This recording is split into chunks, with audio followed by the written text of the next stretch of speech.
Afternoon.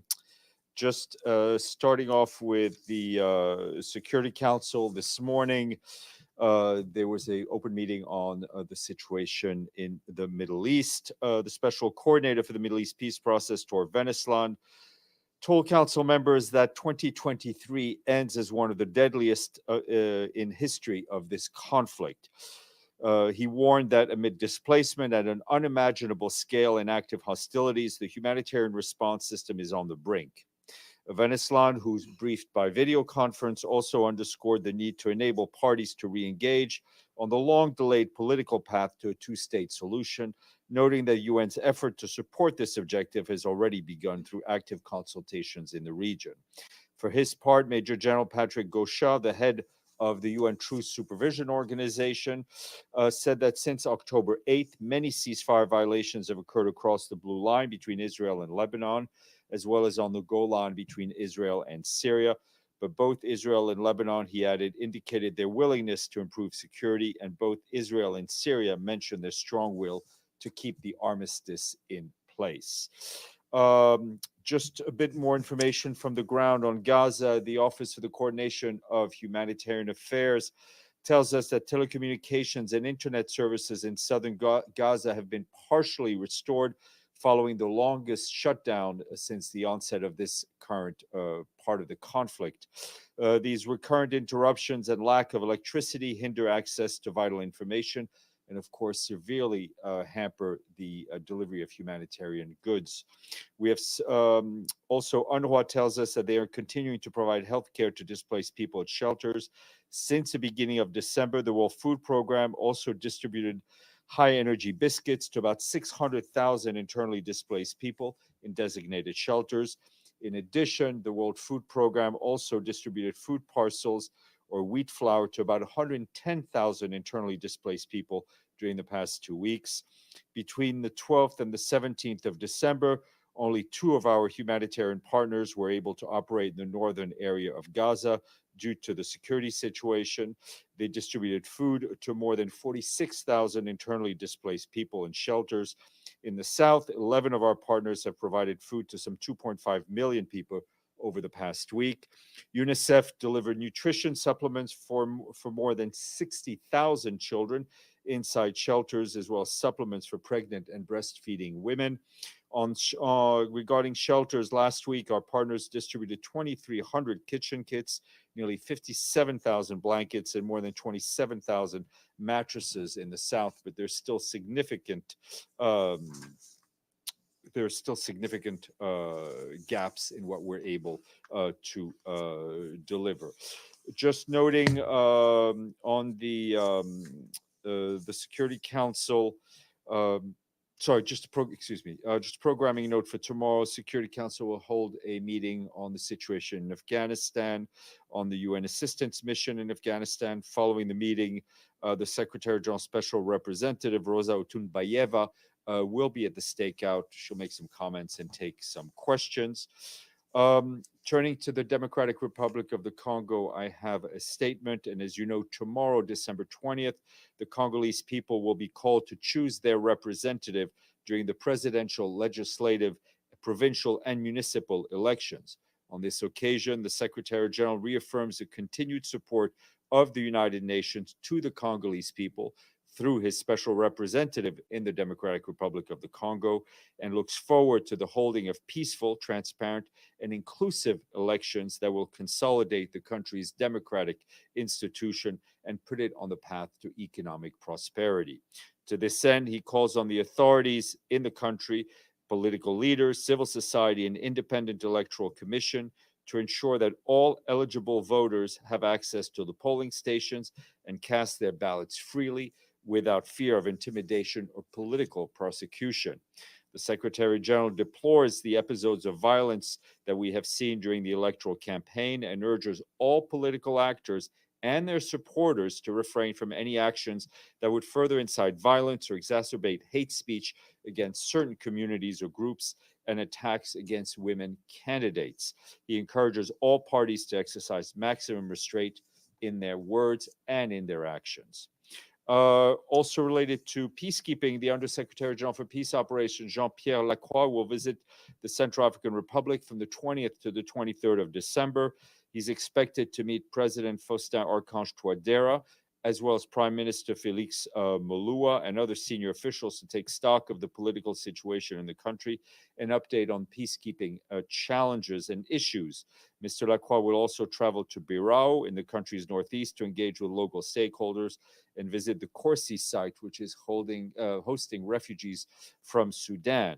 While in the Central African Republic, Mr. Lacroix will also interact with civil society organizations, university students, religious leaders, and of course, his own blue-helmeted peacekeepers. And speaking of the situation in Sudan, I can tell you that the Secretary General is deeply concerned about reports of fighting between the Sudanese armed forces and the rapid support forces in the vicinity of Wad Medani in Al Jazeera state. The city has served as a hub for humanitarian operations since the start of the conflict and had not been directly impacted by the conflict until this recent round of fighting. The continued escalation of violence in Sudan is devastating the country as well as the region. We reiterate our call to the Sudanese armed forces as well as the rapid support forces to immediately cease fightings and to commit to a durable cessation of hostilities. We also urge the parties to abide by their obligations under international humanitarian law to protect civilians and enable unhindered and unimpeded humanitarian access.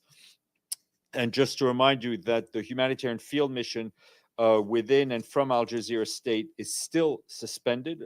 And our humanitarian coordination colleagues warn that if the fighting continues, aid distribution to 2 million people, that's about a third of the state's population, will be compromised. Aid organizations have reduced their footprints in Wad Medani due to the fighting, with staff relocating in neighboring states, but they are prepared to return as soon as the security situation allows it. They're also concerned about the threat of looting and further destruction of humanitarian warehouses and supplies. Our humanitarian colleagues tell us that at least 250,000 people have fled the state. That's according to initial reports from the International Organization for Migration. And in Syria, the Office for the Coordination of Humanitarian Affairs says they're alarmed by the impact of ongoing hostilities in the northwest of the country. Nearly 40% of those killed in violence since October 5th are children, and the number of civilian casualties continue to climb. Over the weekend, between the 15th and 17th of December, at least 7 people, including a pregnant woman, were killed when shelling struck residential and frontline areas in Idlib in western Aleppo. Nearly 24 others were injured, with camp for displaced people and vegetable markets also impacted. Overall, since October 5th, the escalating violence in northwest Syria has killed at least 99 civilians, with more than 400 injured, and that's according to local health sources. We and our partners continue to do all we can to help those impacted by the hostilities, including by supporting health facilities that are providing treatment to civilians. And as I mentioned to you yesterday, Abdoulaye Batili, the Secretary General Special Representative and head of the UN political mission in Libya, told Security Council members that he had invited the leader of 5 Libyan institutions to reach a settlement on the outstanding issues preventing the progress in the electoral process. I just want to add that the Secretary General calls on key Libyan stakeholders to engage in Mr. Batili's initiative in good faith and in a spirit of compromise to break the current political deadlock to pave the way for inclusive, credible, and transparent elections in Libya. You saw that yesterday we issued an official statement in which the Secretary General strongly condemned the launch of long-range ballistic missiles by the Democratic Peoples of Korea, the 5th such launch this year. And our friend Hans Grunberg, the special envoy for Yemen, wrapped up his visit to Saudi Arabia, to Riyadh, where he held meetings with the president of the Presidential Leadership Council, Rashad Al-Alimi, and Vice President Uthman Mujali. They discussed next steps towards reaching an agreement on measures to improve living conditions in Yemen, a sustainable ceasefire, and the resumption of Yemeni-owned political process under UN auspices. Mr. Grunberg also stressed the need for sustained and concerted regional support in his meetings with senior UAE officials in Riyadh. He met as well with ambassadors of the 5 permanent members of the Security Council. And just to note that UNESCO said today that 65 journalists have been killed in the line of duty in 2023, compared with 88 in the previous year. The head of UNESCO said that this overall drop conceals a very alarming phenomena, a sharp increase in the number of killed in conflict zones, and much more is online. If you have any questions before I lose all of you to a much more exciting event, let me know. Deji, please. Yeah, two separate issues which are not irrelevant to those very exciting events. First one, China has experienced an earthquake which caused the casualty of more than 100 people. Does the Secretary General have anything to say on that tragedy? Of course, the Secretary General was deeply saddened by the tragic earthquake, by the loss of life and the damage to property, and of course, and injuries to people that we saw yesterday.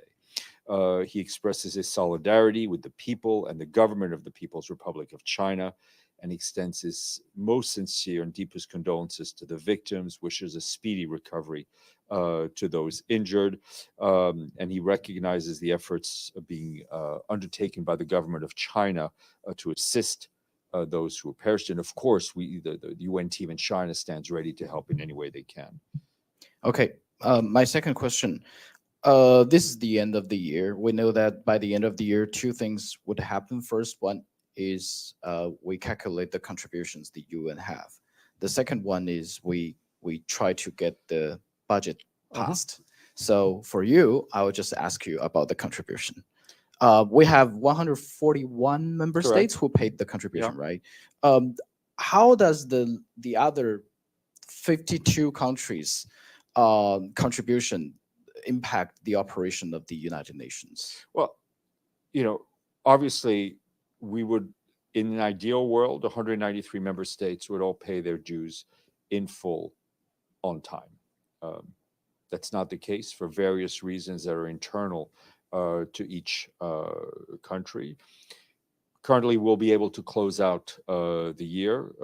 You notice, as in previous year, we did not have any cuts to services, especially James's escalators. But obviously, it makes it the lack of predictability on when money will come in makes it very challenging for our budget people, our controller, to manage the flow of the cost of the running the UN. So this year, so far, no service was cut anywhere. In New York, no. In New York. Yeah. What about Geneva? Geneva, there may have been some cuts, but that was specific to Geneva for different reasons. Okay. Okay. Any questions online? Yes, Abdelhamid. Two questions fast. Mr. Winsland did not mention the total number of people killed or wounded or still missing. He just mentioned 1,000 people killed on the attack in Jabalia and Shuja'iyya. That's the first question. And the second, you just said that UNESCO said 65 journalists were killed. Does that number include the journalists killed in Gaza, with over 91 journalists? That's their numbers. It does. My understanding is that it does include Gaza. I think different organizations have had different specific numbers, but regardless, we know that this is one of the deadliest conflicts that we've seen for journalists. And about the first question? I didn't understand what the question was. The question, why he only mentioned just number 1,000 people killed in Shuja'iyya. He didn't mention the total number of people killed in Gaza. I mean, we have mentioned that number repeatedly. It's not a hidden number. He was just reporting on the most recent impact. It is no way an effort to obscure the human tragedy that is going on in Gaza. Madame. Hello, Stefan. The Security Council, as you know, are still perhaps going to vote on a resolution. It's been postponed numerous times now to try to accommodate the United States. I wonder if it eventually gets to the vote, if the United States either supports it or abstains and lets it pass, what do you think that will signal about the US's position? Listen, I'm not here to analyze the U.S. position. What I can tell you is that, as in any conflict that we're dealing with, any file that we're dealing with, a strong and unified message from the Security Council is positive for the work of the organization, and frankly, I think for the image of the organization. Thank you. Do you have any comment about what is going on in the Red Sea with the Houthis' attacks against commercial vessels and the decision by the US and other allies to create a force? Yes, I mean, we of course condemn what the attacks against international shipping lanes that we've seen in the last weeks. It is not only impeding the freedom of navigation, which is an important part of international law. It has a potential of creating havoc on the global trade, and we're already seeing it. And it also, as I've said before, it has a potential of creating a horrendous ecological disaster should a full tanker explode in the Red Sea, which is a very delicate ecosystem. Thank you.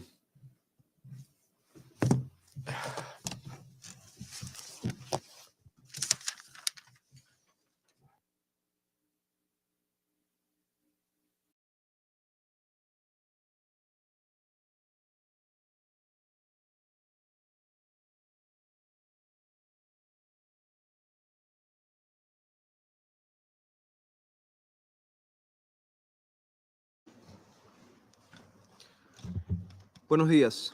A very good morning. The 9,512th meeting of the Security Council is called to order. At the outset of the meeting, I should like, at the request of the delegation of the United Arab Emirates and on behalf of the members of the Security Council, to ask that all those present now stand and join in observing a minute of silence to present its condolences and sympathy to the government and people of Kuwait on the occasion of the passing away of Sheikh Nawash al-Hamad al-Shaber al-Sabah, the late Emir of Kuwait.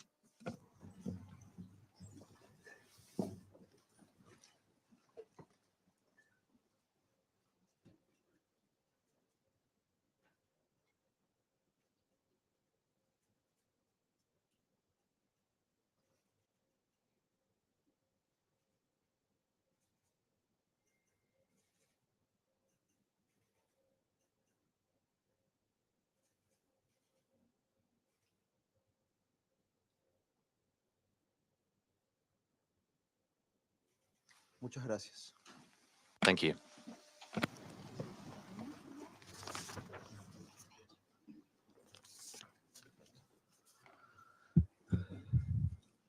En el orden del día provisional. The provisional agenda for this meeting is the situation concerning the Democratic Republic of the Congo. The agenda is adopted. In line with Rule 37 of the Provisional Rules of Procedure of the Council, I invite the representative of the DRC to participate in this meeting. It is so agreed. The Security Council will now begin its consideration of item 2 of the agenda. I wish to draw the attention of Council members to document S/2023/932, the report of the Secretary General on the United Nations Organization Stabilization Mission in the Democratic Republic of the Congo. Members of the Council have before them document S/2023/1000, the text of a draft resolution submitted by France. The Council is ready to proceed to the vote on the draft resolution before it. I shall put the draft resolution to the vote now. Will those in favor of the draft resolution contained in document S/2023/1000 please raise their hand?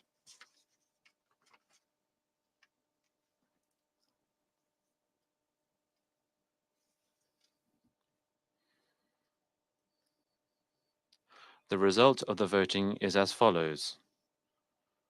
The draft resolution received 15 votes in favor. The draft resolution has been adopted unanimously as Resolution 2717, 2023.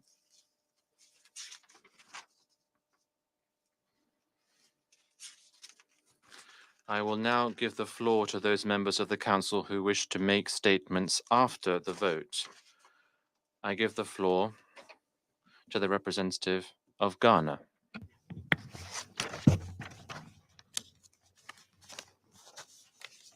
Thank you, Mr. President. Let me begin by welcoming the presence of the distinguished representative of the Democratic Republic of the Congo to this meeting.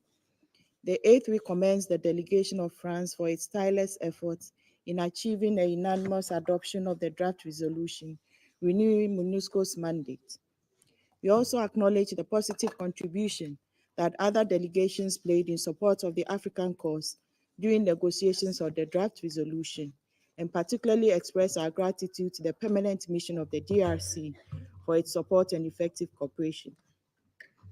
The A3 voted in favor of the draft resolution because we believe that it signifies an effort on the part of the penholder to bridge widely divergent views expressed from negotiations on a plethora of issues in the DRC, which have a direct bearing on MONUSCO's mandate, such as human rights, armed groups, and regional support, among others.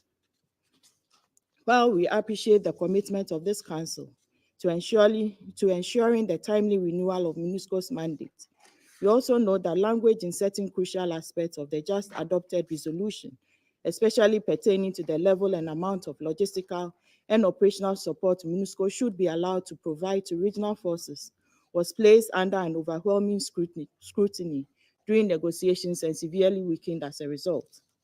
The A3 wishes to stress in the context of MONUSCO's impending withdrawal and associated transitional activities that regional forces, including the incoming SADC mission in the DRC, represent an effective tool for peace enforcement in the DRC, especially as armed and terrorist groups continue to unleash an unending cycle of terror on the Congolese population. We believe that limitations on support to regional forces by MONUSCO are inimical to the regional effort toward the consolidation of peace and security in the DRC. Mr. President, the A3 nevertheless reaffirms its firm belief in the primacy of a political solution in the DRC.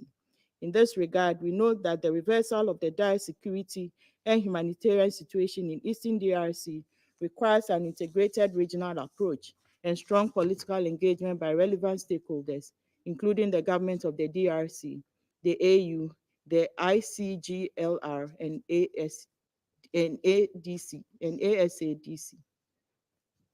Mr. President, permit me to turn this Council attention to another issue of considerable importance.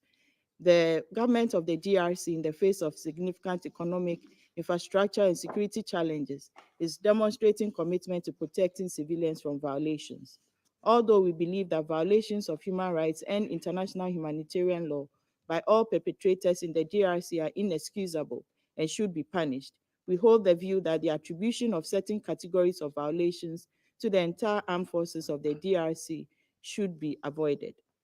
On this note, the A3 during negotiations on the just adopted resolution insisted that certain violations by some non-conforming members of the FARDC should not be generalized as violations by the entire FARDC.